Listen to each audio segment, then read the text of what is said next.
without the other. So as we leave this lower terminal on this side of the building, heading up the mountain, the other cars leaving the upper terminal on the other side of the building, heading down the mountain. When we arrive at the top, they arrive at the bottom. Very much like an old-fashioned clothesline going back and forth, or like a seesaw or teeter-totter, one car up, the other car down.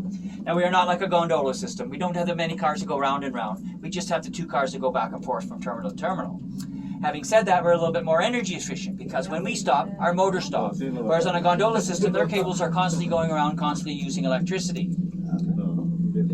Now, as you can see, we're full going up. We're pretty well full coming back down. So this counterbalance is coming into effect a lot. The gravity doing a lot of the work to push us back up. Now, in the morning, we were doing most of the work with our motors. At the end of the day, of course, everyone's coming down, so we just let the brakes go and we go as fast as we can down the mountain. No, we don't do that.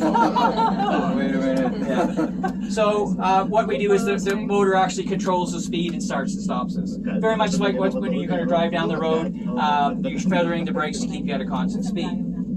So folks, I do realize it's a little bit crowded on this car. There might be some things I point out that you can't quite see. On the way up at the top, on the decks, folks, that's your $1 million view. So one of the first things you can see is off to the right of the back window is the town of Jasper coming into view. Now it is in the valley floor. Its elevation is about 1,100 meters. The permanent population in Jasper, just over 5,000 people. Now Jasper also has what's known as a ghost population. Now that can be as much as 1,500 people, and it makes up the seasonal workers that you'll see at a variety of places around town. That's why you hear a variety of different accents, including at this facility here. And as I said, we are right in the middle of our summer. We can have as much as 20 to 25,000 people in and around the immediate area of Jasper on any given day. So when we left the lower terminal, we were about 1,300 meters. When we arrived at the top, we'll be at about 2,300 meters. That's a 1 kilometer, 1,000-meter vertical lift, and the track that we follow is about 2.2 kilometers in length. So we're just going to pass around our single support tower. As we do so, the car is going to sway a little bit from front to back. Now it's a gentle sway, it's like being on a big swing, but just watch you don't lose your balance, folks. That's the thing. So here we go. There's the push, and that's the release. And that's about as close as we get to the folks. I see the other one. I see the Once other per trip, one. folks, unfortunately. Now, if you look off to my immediate right, you'll see the other set of cables. If you follow them up the mountain and behind me, you'll now see our other car coming down. Of course, we are going to pass it at exactly halfway. Our traveling speed today is 7 meters per second. That's about 25 kilometers an hour. So when we pass it, it's like passing a car on the highway. You add the 2 speeds together. So we're going to pass it at a relative speed of about 50 kilometers an hour. Now, it does go by quite quickly. That's not really paying attention to us at all, are they?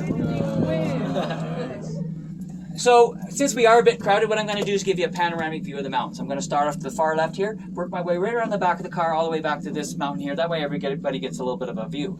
So to the far left, cutting off the valley, about 20 kilometers from here is the Yellowhead Mountain Range. It's part of the Alberta-BC border. It's also part of the Continental Divide. That means that all the waters to the west of it will flow to the Pacific Ocean, all the waters to the east of it flow to the Atlantic or the Arctic Ocean. Now, from that mountain range almost directly behind us, we have the Victoria Cross mountain range. A lot of the peaks in that range are named after recipients of the Victoria Cross Medal, except notably the last mountain in the range almost directly behind us, aptly named Pyramid Mountain. Now, it's just under 3,000 meters tall, folks. Remember that number. To the right of the back window behind the town of Jasper, that gray mountain range is the Collin Mountain Range. To the far right, we have the Moline Mountain Range. That first sloping mountain is Signal Mountain. The first bold-faced mountain is Mount Takara. Now, the mountain range that we are in is called the Trident Mountain Range, and this is the Whistlers with an S. Of course, we are not Whistler Mountain in BC, folks. There's no skiing on this mountain. As you can see, the outer shell is made up of very loose rock. We call that loose rock scree. You don't ski on scree, folks. It doesn't make very good ski runs. So we're soon going to come up to and pass above the tree line. Now, the tree line on this mountain and in this area is at about 2,100 meters, and about a third of Jasper National Park is actually above the tree line. You'll notice that the last few trees are quite small, quite sparse. The average growing season up here is about 60 to 90 days. The little trees grow about 1 millimeter per year. Those little trees are over 200 years old. Wow.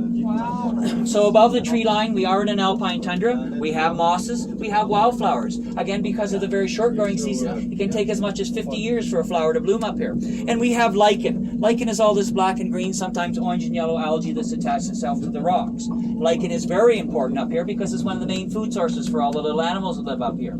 So folks, do remember you are in a national park. It is illegal to remove any of the natural features up here or anywhere in the park. As they say, take only photographs, leave only footprints.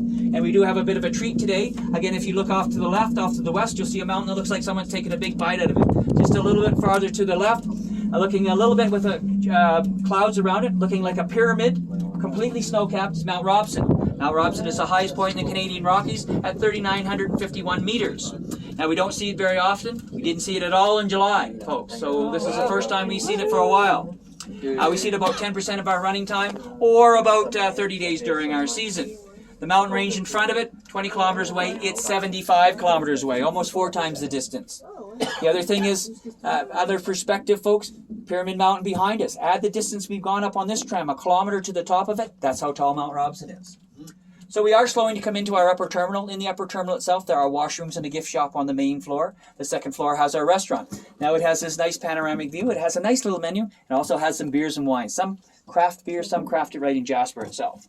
So there are decks on both sides of the building. There are placards on the decks. This side will show you exactly where Mount Robson is. And there's a boardwalk that takes you around the back of the building.